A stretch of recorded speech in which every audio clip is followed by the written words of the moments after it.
Déjà, si vous pensez que le match aurait été différent avec Dembélé, c'est que soit vous ne regardez pas le Paris Saint-Germain, soit vous êtes trop naïf, ou bien vous ne connaissez pas Dembélé. Je suis bien d'accord que Luis Enrique, il a des techniques qui sont assez bizarres. Des techniques à lui. Luis Enrique, il a un ego surdimensionné. On l'a vu, nous, au Barça, avec Messi, avec Alba, c'est quelqu'un qui a ses principes et il est très difficile. Je suis bien d'accord. Mais Dembélé, on l'a vu contre Giron. Je ne vais même pas vous faire le truc à la Luis Enrique. Oui, Dembélé l'année dernière contre Dortmund. Non, on l'a vu contre Giron récemment. Il ratait des 1 contre 1. En contre-attaque Dembélé, on l'a vu aussi contre Rennes. C'est un joueur qui, même quand il sait que là, il n'a pas l'angle pour tirer, il ne va pas faire la passe à Hakimi, il préfère vendanger la balle. Donc, très sérieusement, ce match-là nous montre juste quelque chose. Ce que j'avais dit quand je faisais le débrief de Paris Saint-Germain contre Giron. C'est quoi? C'est que Paris Saint-Germain, actuellement, ils doivent accepter qu'ils sont non seulement en transition, mais ils n'ont pas les joueurs pour rivaliser contre des équipes comme Arsenal. Arsenal, leur projet est arrivé à maturité. Le Paris Saint-Germain, ils ont un projet qui est très récent. Le projet ne date pas même pas de 2 ans.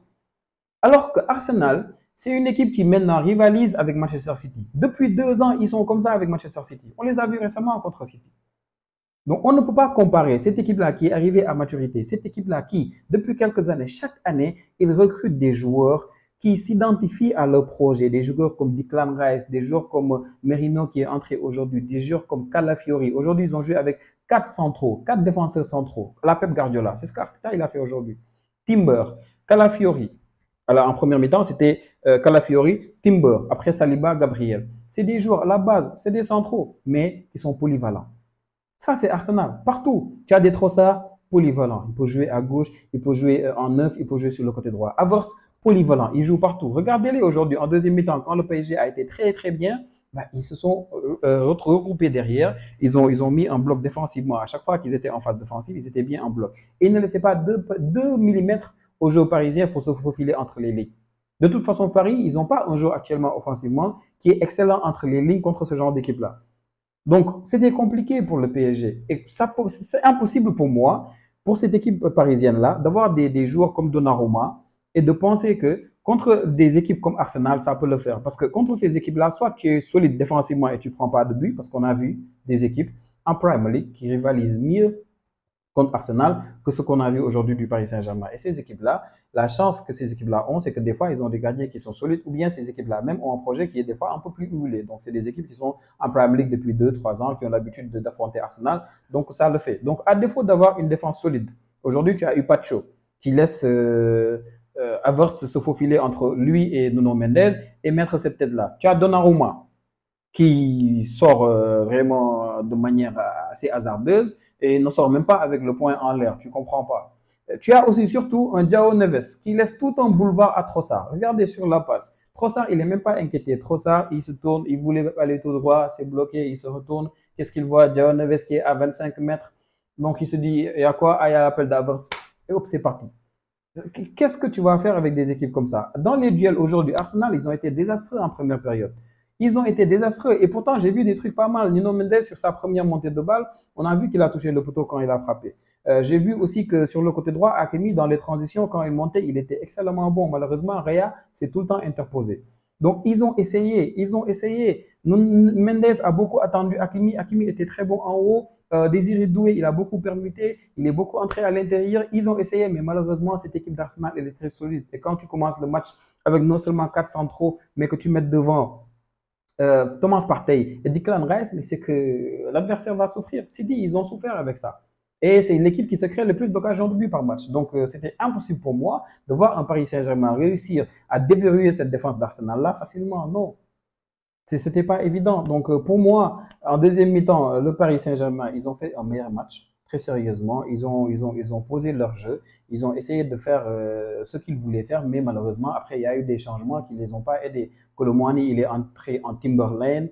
Il est venu devant la défense par moment pour jouer avec Lee. Et malheureusement, quand on lui faisait des unes, les deux ne venaient jamais. C'était compliqué. Donc, vraiment, vraiment, cette équipe du Paris Saint-Germain doit essayer de revoir ses ambitions à la baisse. C'est tout. Pour Arsenal, je pense qu'ils ont non seulement atteint leur maturité, mais je pense qu'Arsenal, maintenant, quand on parle des 5 meilleures équipes au monde, il faut en parler. Parce que défensivement, ils sont solides. Odegaard n'est pas là, mais n'empêche, ça n'empêche pas cette équipe-là d'exister. C'est fort.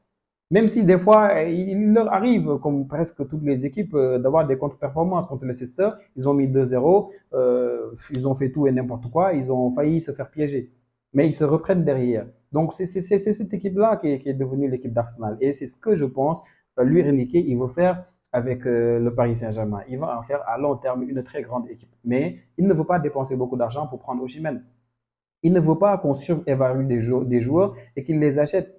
Ils ne veulent pas que les autres équipes voient cette équipe du Paris Saint-Germain là comme des pigeons. Donc ça a des conséquences. C'est que tu es obligé de faire avec des Gonzalo Ramos, avec des Kolo Muani, tu es obligé de faire avec des joueurs qui sont pour toi des pépites et qui sont des joueurs d'avenir. Et tu vas créer autour d'eux un projet qui est intéressant. Et ce genre de projet-là, pour moi, ça prend du temps. Ça ne va pas se régler en une année, 2 années. Non. Et on ajoute des joueurs petit à petit. Si aujourd'hui, par exemple, le PSG, ils comprennent qu'il leur manque un grand joueur devant la défense, mais ils peuvent régler ça au prochain mercato hivernal. Si c'est compliqué, le mercato d'été prochain, il a fallu du temps avant de voir Declan Rice à Arsenal. Et avant Declan Rice, Arsenal, ils ont souffert. Donc c'est juste ça. Mais c'était pour moi un match plaisant, n'empêche. C'était un match très plaisant. J'ai aimé cette opposition-là. J'ai aimé le jeu des deux équipes dans les transitions.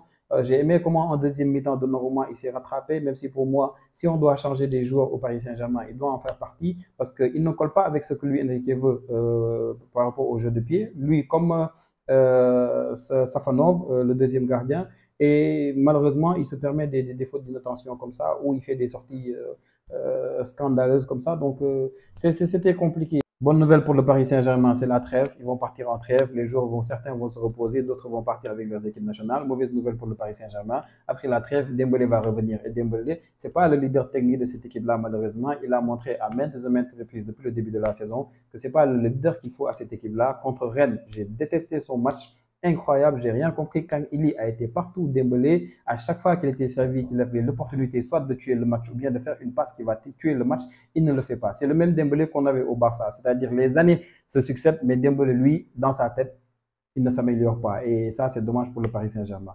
C'est tout pour le débrief de ce match-là. On va faire une autre vidéo où on va parler du Barça.